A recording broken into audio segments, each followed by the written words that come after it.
오늘 함께할 책은 원더박스 출판의 내가 알게 된 모든 것입니다. 한국계 이민자의 딸로 태어나 백인 가정에 입양된 저자 니콜 정이 친가족을 찾아 나서며 일어난 일을 엮은 책입니다. 양부모가 살던 마을은 아시아인이라곤 손에 꼽을 정도로 적은 백인 마을이죠. 벌써 그려지지 않나요? 니콜은 부모님과도 친구들과도 다른 외모로 인해 많은 아픔을 겪습니다. 친부모에 대한 궁금증도 커져만 가죠. 하지만 부모님은 매번 같은 대답을 할 뿐입니다. 그분들은 입양이 너한테 가장 좋은 선택이라고 생각했어. 시간이 흘러 성인이 된 니콜은 그분들을 찾기로 결심합니다. 주인공인 니콜은 임신을 하고 첫 아이 출산을 앞두고 자신의 뿌리에 대한 관심을 더 깊게 갖게 됩니다. 언니가 있다는 사실, 또 부모님 중 한 분이라도 나를 사랑하고 입양을 반대했었다는 사실, 그리고 연락을 하려 했다는 사실들. 그녀가 찾아 나서는 여정은 한국인이라면, 또 부모라면, 자식이라면 그녀와의 동행에 응원을 해줄 수밖에 없을 건데요.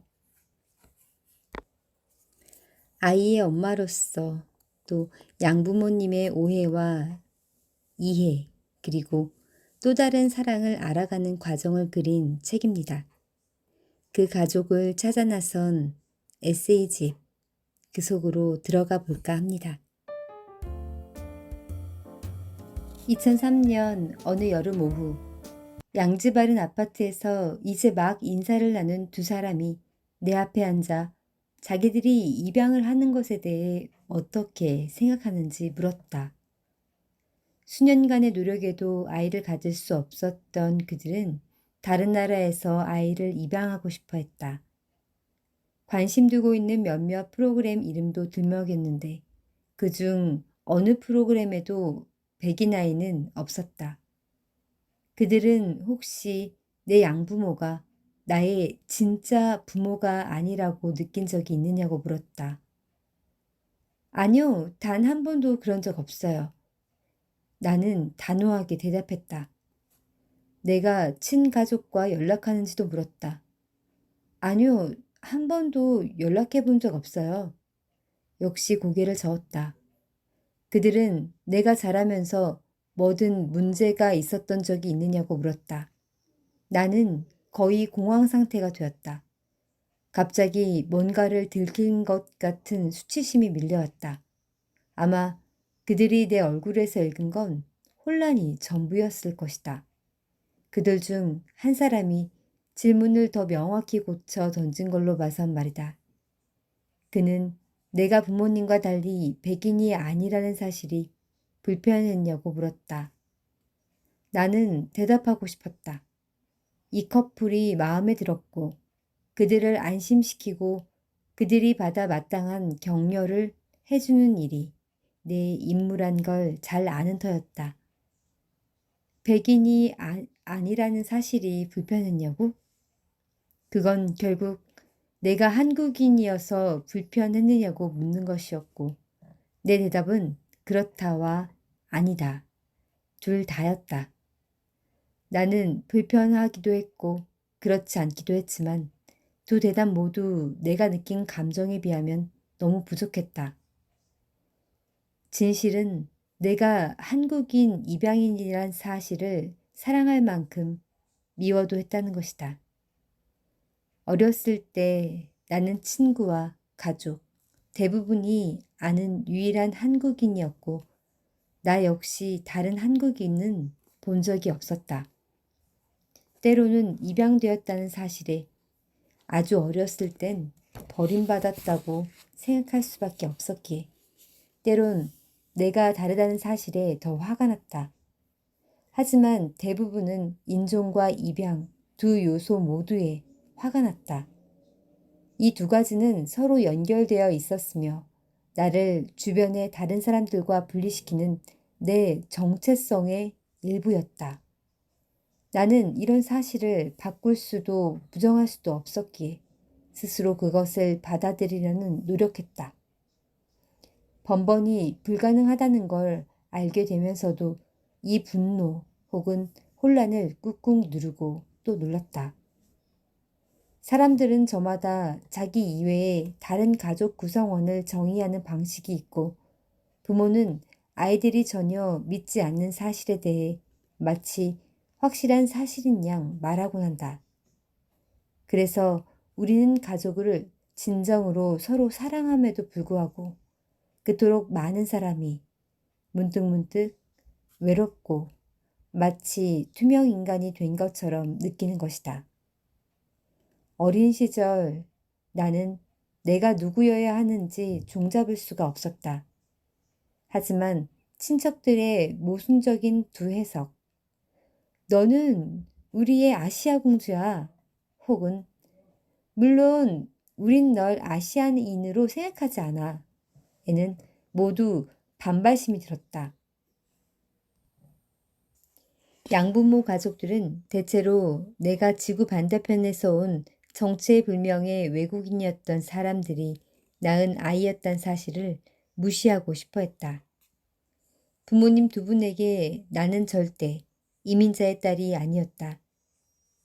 부모님은 나를 입양함으로써 나를 자기들 집단에 속하는 사람으로 만들었다. 만약 내 가족과 부모님을 넘어 모든 사람이 이런 환상에 빠졌더라면 나도 내가 다르다고 느끼지 않았을 것 같다. 아마 나 역시 스스로를 거의 백인이라고 생각했을 것이다. 인종을 대수롭지 않게 생각하는 내 가족의 이상적 태도와 다름을 명백히 알아차리는 타인들이 내보이는 묘한 낌새 사이에 끼어있던 내가 가족들과 같은 방식으로 생각하는 편이 더 안전하게 느껴지는 건 당연했다.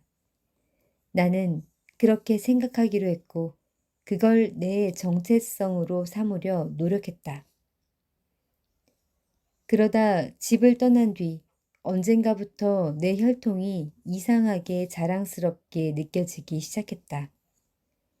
중고등학생 땐 자기들이 아는 몇 안 되는 아시아인임에도 나를 좋아하고 받아들여준 아이들과 친구가 되었다.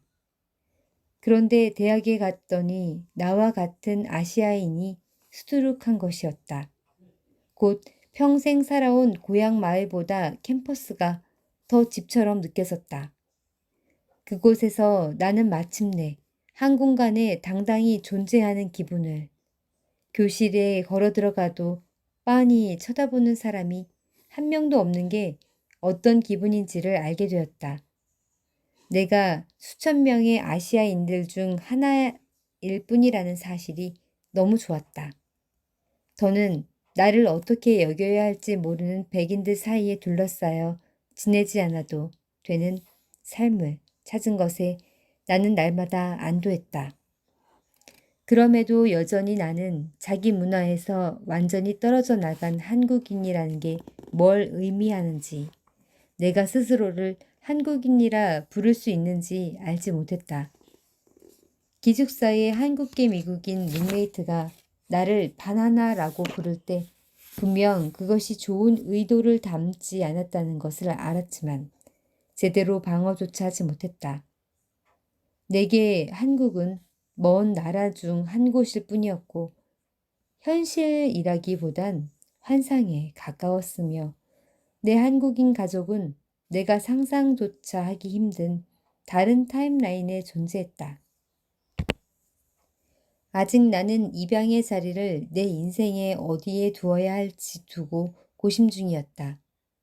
다시 말해 입양이 내게 무슨 의미인지, 내가 그걸 어떻게 생각해야 하는지 고심하고 답을 찾는 건 아직 내게 벅찬 일이었다. 내 나이 22, 두 남녀와 식탁에 마주 앉아 진짜 내가 누군지를 더 관대하게 이해한다는 건 여전히 손에 닿을 길 없는 희미한 불빛과도 같았다. 나는 정직한 두 쌍의 눈을 이쪽 저쪽 번갈아 보면서 그들에게 이 모든 걸 어떻게 설명해야 할지 난감해했다. 나는 대체 어쩌다 이 자리에 있게 됐을까? 어떻게 부모가 되기로 결심한 커플을 안심시키는 목소리가 된 걸까? 몇 주 뒤면 대학을 졸업할 터지만 나는 아직도 스스로를 어른이라고 생각하는 게 힘들었다. 아이를 키우는 게 뭐가 필요한지도 몰랐다. 하물며 얼굴만 봐도 자기들이 낳은 게 아니라는 걸 모두가 뻔히 아는 아이를 키우는 일에 대해선 말할 것도 없었다. 내 고향은 포틀랜드에서 자동차로 5시간 거리, 세 개의 산맥으로 둘러싸인 골짜기에 자리 잡고 있다. 몇 년 전부터 고향집에 갈 때면 비행기에서 내리자마자 공간이 달랑 하나뿐인 이 작은 공항에 있는 유색인수를 세곤 했다. 나 혼자뿐일 때도 많았다. 나는 다른 한국인은 알지 못한 채 그곳에서 18년을 살았다. 부모님과 내가 알마 드라이브의 작은 우리 집을 나서는 순간 사람들은 고개를 돌려 우리를 쳐다보았다. 널 어디서 데려왔다니? 식품점에서 사람들은 물었다. 아니면 놀이터에서 물었다. 너 얼마에 데려온 거야? 학교에선 아이들이 내가 왜 자기들처럼 생기지 않았는지 알고 싶어 했다. 선생님들은 헝가리어로 된 내 성을 더듬거리며 불렀고 내가 바로 잡아준 뒤에도 당황한 기색을 숨기지 않았다. 고맙게도 가족들 사이에서 내가 입양되었다는 사실은 결코 내게 비밀이 아니었다. 물론 그러지 않기란 어려웠을 테지만 덕분에 나는 이전 세대의 입양인들이 겪은 가혹한 문명을 피할 수 있었다. 자신의 입양 사실을 청소년기나 어른이 돼서야 알게 된다든지 아예 모른 채로 살아가게 된다든지 하는 내가 만난 어느 여성 입양인은 10대가 될 때까지 자신이 입양된 사실을 몰랐으며 우연히 알게 됐다고 했다. 그 사실을 알고 있던 친구와 친척 중 누군가가 그만 비밀을 누설해버린 탓이었다. 우리 부모님은 내가 기억조차 할 수 없을 정도로 어렸을 때부터 내 입양에 관해 설명해 줬다. 그리고 그 이야기를 할 때마다 자잘한 사실들을 조금씩 덧붙였고 결국 나는 부모님이 아는 거의 모든 것을 알게 되었다. 내가 입양됐다는 사실을 처음 알게 된 날을 기억하지 못하듯 사실상 내가 본 유일한 아시아인이 나라는 걸 언제 깨달았는지 역시 정확히 기억나진 않는다. 아마 유치원생일 때쯤이었을 것이다. 당시 나는 우리 가족 중 누구도 나처럼 생기지 않았다는 걸 이미 알고 있었다. 우리 이웃도 건넌마을 할머니네 이웃도 마찬가지였다. 하지만 내가 우리 동네의 유일한 카톨릭 학교에 들어가기 전까진 그게 별 문제가 되지 않았다. 우리 가족의 범위를 넘어선 사람들에 대해서는 아는 바가 거의 없었기 때문이다. 학교에 입학하기 전에 다닌 유치원 오후 교실에는 25명가량의 아이들이 있었는데 전부 백인이었다. 아침 모임과 운동장에서도 전교생이 빽빽하게 끼어 앉은 미사 때도 조례 시간과 콘서트, 스포츠 행사 때도 다 마찬가지였다. 죄다 백인 아이들과 백인 부모들, 나완 전혀 다르게 생긴 얼굴들 뿐이었다. 5살쯤엔 확실히 한국인과 아시아인이란 말로 나 자신을 설명할 줄 알았던 것 같다. 학교에서 분명 그런 말을 썼던 기억이 난다. 어쩌면 희다는 것에 대한 모호한 시각적 이해도 있었을 것이다.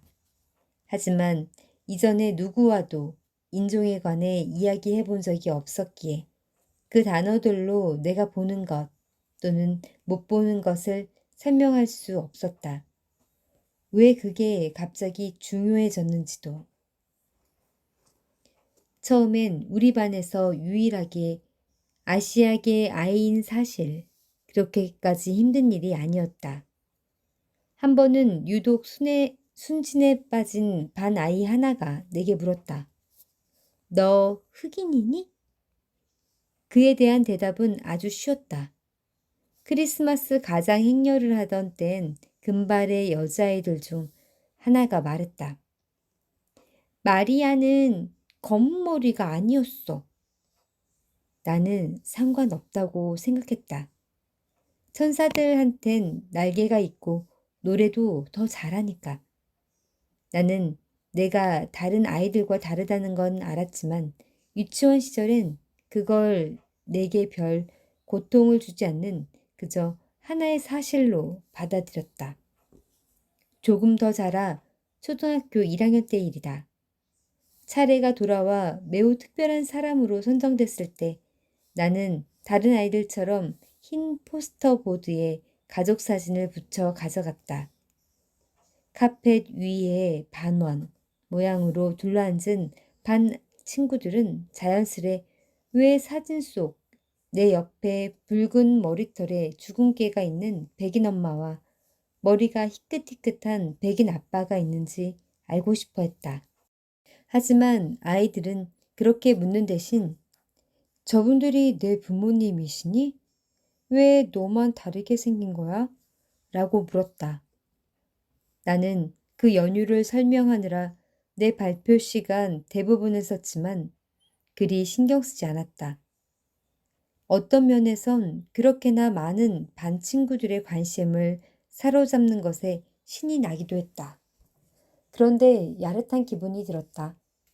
앞으로 입양에 관한 사람들의 질문에 대답하느라 엄청난 시간을 보내야 할 것 같은 예감이었다. 하지만 나는 괜찮다고 내가 그 점에 대해 이미 이렇게 많이 아는 게 얼마나 다행이냐고 혼자 생각했다. 그런데 한 아이가 손을 번쩍 들었다. 기대에 찬 얼굴에 약간은 책망하는 듯한 표정이 어려 있었다. 마치 내가 신나는 이야기를 읽어주다가 결말이 나오기 직전에 멈춰 일부러 모두를 계속 마음 졸이게 만들기라도 한 것처럼. 진짜 부모님 안 만나보고 싶어? 가족 중 누구도 내 친부모를 진짜 부모라고 부르지 않았다. 하지만 일단 최초의 충격을 극복하고 나니 그 아이가 왜 그런 질문을 하는지 이해가 됐다. 당연히 다른 아이들은 내가 내 친가족에 대해 궁금할 터였다. 나 역시 집착했던 그 미스터리를 그들도 해결하고 싶은 건 당연했다.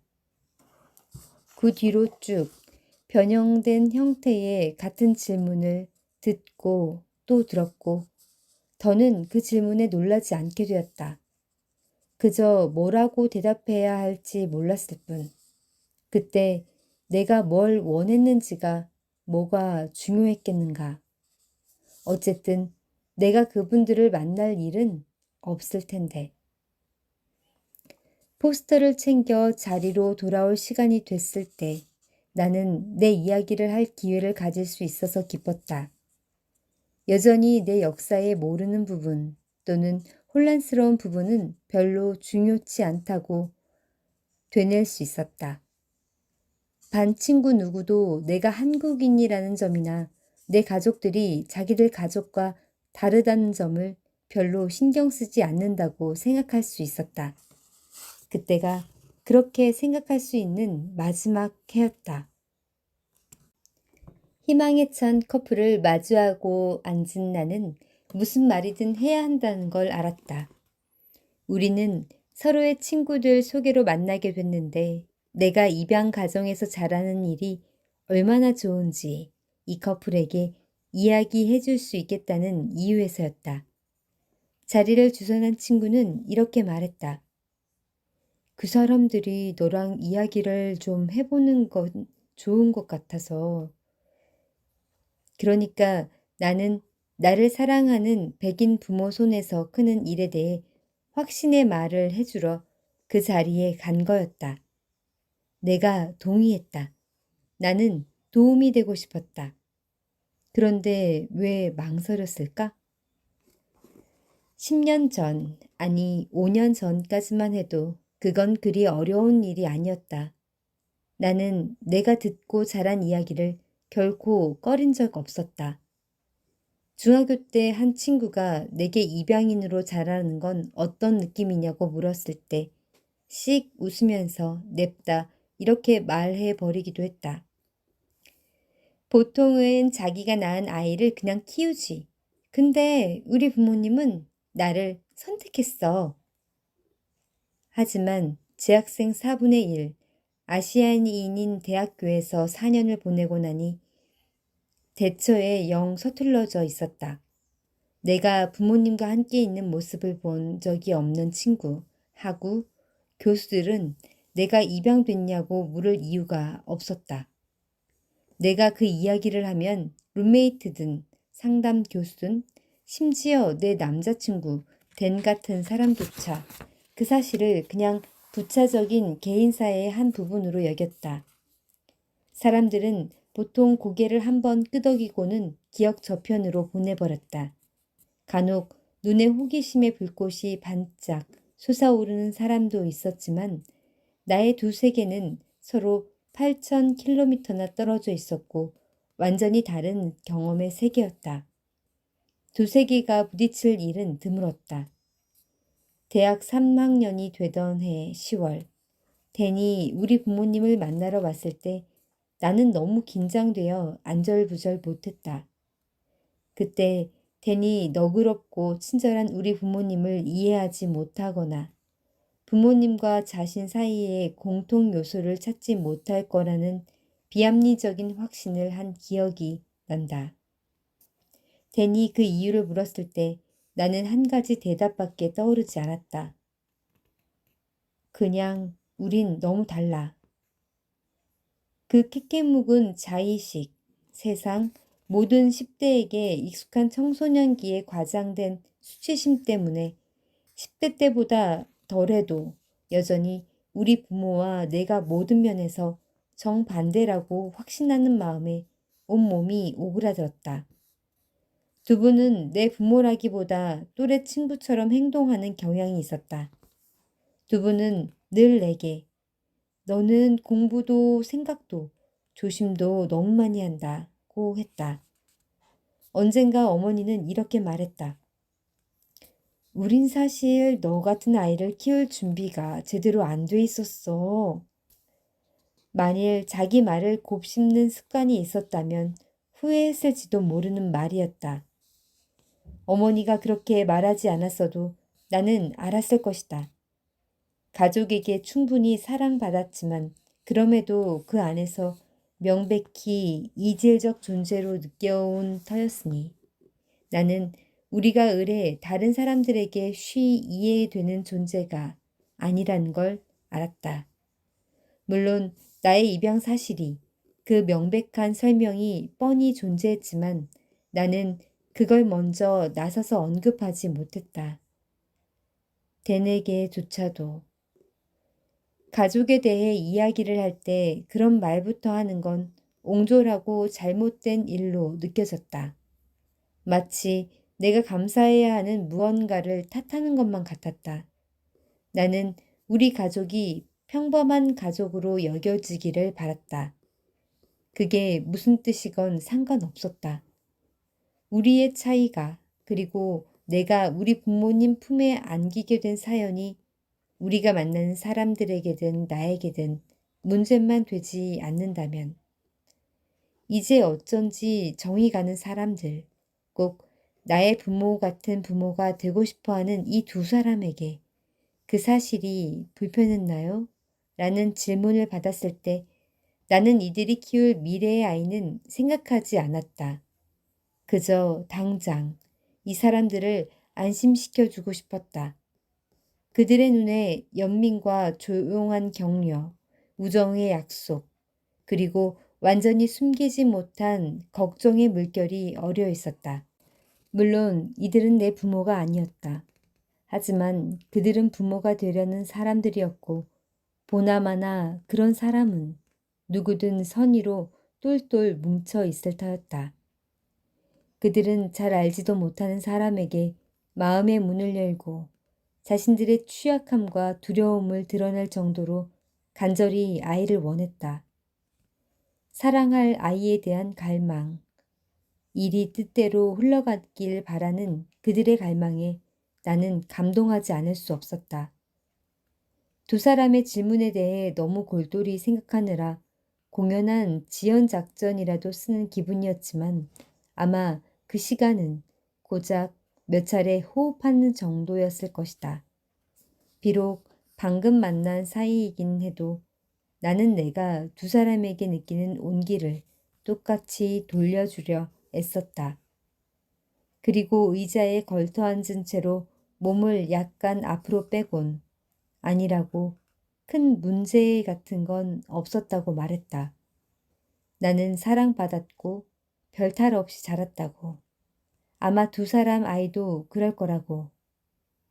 나는 행복과 안도의 두 미소로 보답받았다. 그리고 나도 모르게 활짝 웃었다. 두 사람은 딱히 놀라지도 않는 것 같았다. 물론 나는 별탈 없이 자라 지금 이 자리에 이 사람들과 함께 앉아 있었다. 그렇지 않은가? 건강하고 행복하고 어디서든 적응 잘하고 몇 주만 있으면 대학 학위를 딸 테고 손가락엔 약혼 반지를 끼고 있는데 분명 내 인생의 모든 것이 별탈 없이 굴러왔고 아마 그들의 아이도 그럴 것이다.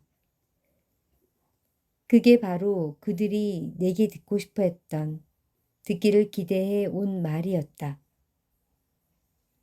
나를 깎아내리는 말을 처음으로 들었던 것은 2학년 아니면 3학년 때였을 것이다. 운동장에서 남자아이 하나와 말다툼을 벌이던 중이었다. 이유는 기억나지 않는다. 그 아이는 나를 못생겼다고 했고 나는 약간 따끔했다. 하지만 그건 아이들이 시도 때도 없이 던지는 평범한 욕이기도 했다.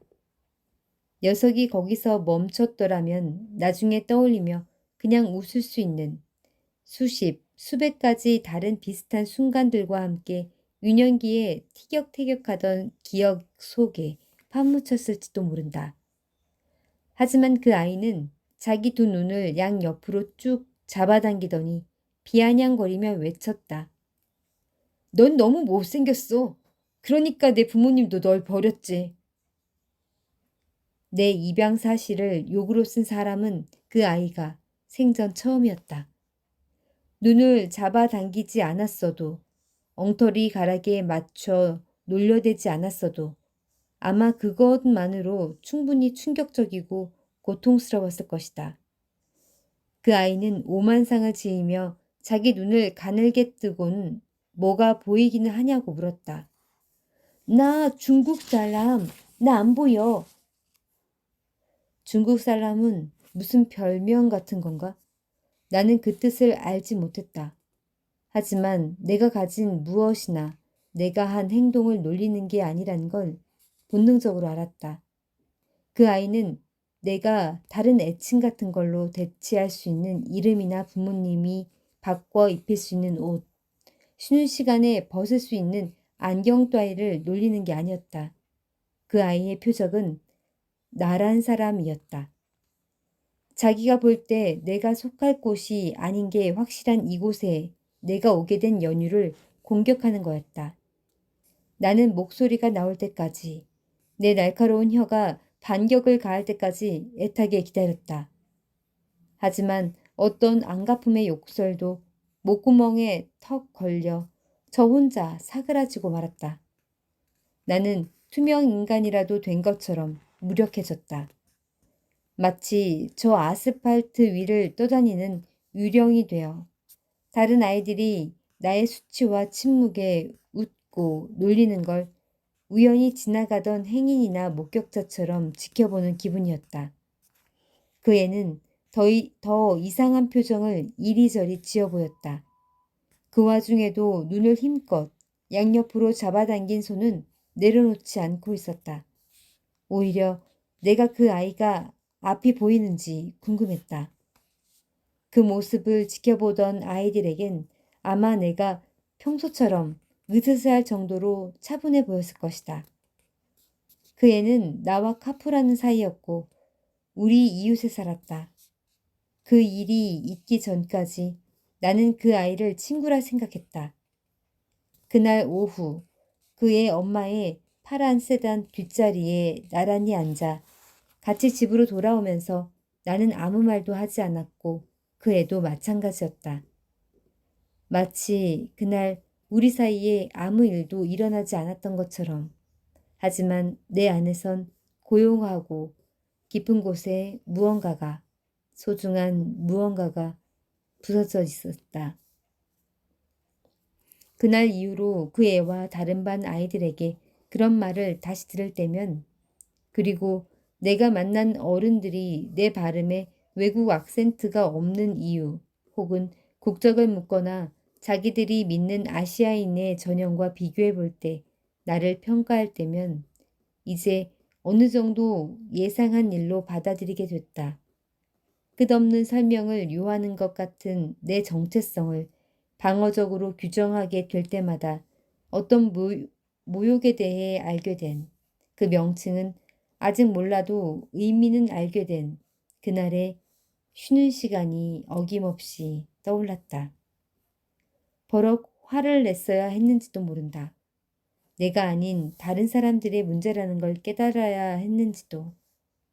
하지만 내 이웃의 말이 관역 한가운데에 내리꽂힌 그날 이전에도 나는 이미 의문을 품고 있지 않았던가.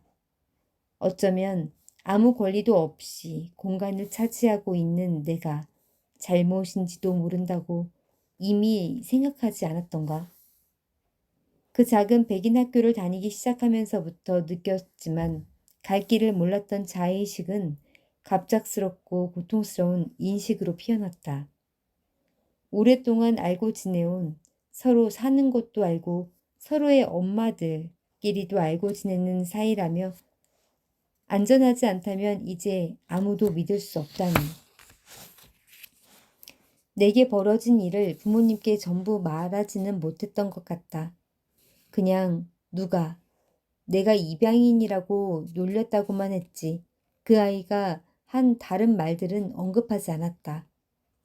그날의 일을 이야기하는 건 또 다른 종류의 모욕처럼 느껴졌고 내 감정을 부모님이 이해할 수 있을 것 같지도 않았다. 두 분은 내가 한국인이란 사실이 아무 문제 될 것 없다고, 중요한 건 내가 어떤 사람인가 하는 거라고 줄기차게 말해온 터였다. 그분들에게 내가 어떻게 당신들이 틀렸다고 말할 수 있었겠는가. 설령 부모님이 놀라거나 화가 났다 해도 내 앞에서 그걸 드러내진 않았을 것 같다. 두 분 모두 평소 인간 본성에 대해 기대치가 낮은 편이어서 무지한 어린 소년의 악의적이고 노골적인 잔인함에 아마 그리 충격을 받지도 않았을 것이다. 어머니는 그 아이가 입양인이라고 놀리면 안 되는 거라고 했다. 그러면서 걘 그냥 내가 어떻게 하려고 하는지 보려고 그러는 거야 라고 말했다. 그냥 무시하면 그만둘 거야. 아버지도 동조했다. 그렇게 해봤지만 놀림은 갈수록 심해졌다. 이제 다른 아이들까지 가세했다. 그 아이들이 새로운 말을 찾아내 놀리거나 내게 중국으로 돌아가라고 하거나 아무렇게나 지어낸 말로 짓거릴 때 날 위해 나서주는 아이는 한 명도 없었다. 유치원 때부터 알아온 아이들이 이제 생판 모르는 남이 된 것 같았다. 적대적이 됐거나 멀어졌거나 다가가기 어려운 대상이 되었다. 나는 변한 게 없었다. 어쩌면 그들도 그랬을 것이다. 하지만 그들은 꼭 전혀 모르는 사람처럼 나를 바라봤다.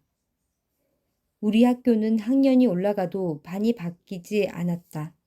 늘 같은 기독교 성인을 본뜬 이름의 남자아이들과 같은 밝은 머리털의 예쁜 여자아이들과 함께였다. 2학년 때 어떤 아이로 인식되면 4학년 때도 6학년 때도 그 인식은 바뀌지 않았다. 그래서 놀림은 6학년 때까진 물론이고 상급 학교로까지 이어졌다. 나는 중학생이 되어서도 더러 같은 말을 들었다. 부모님의 충고를 떠올리면서 눈찢기, 놀리는 노래, 한때 친구라 생각했던 아이들의 냉정한 무관심에 반응하지 않으려 무진 애썼다. 당시 상황을 그나마 알아차린 사람이 있다면 3학기 성적표에 나의 전반적인 침울함을 암시한 2학년 때 담임뿐이었다.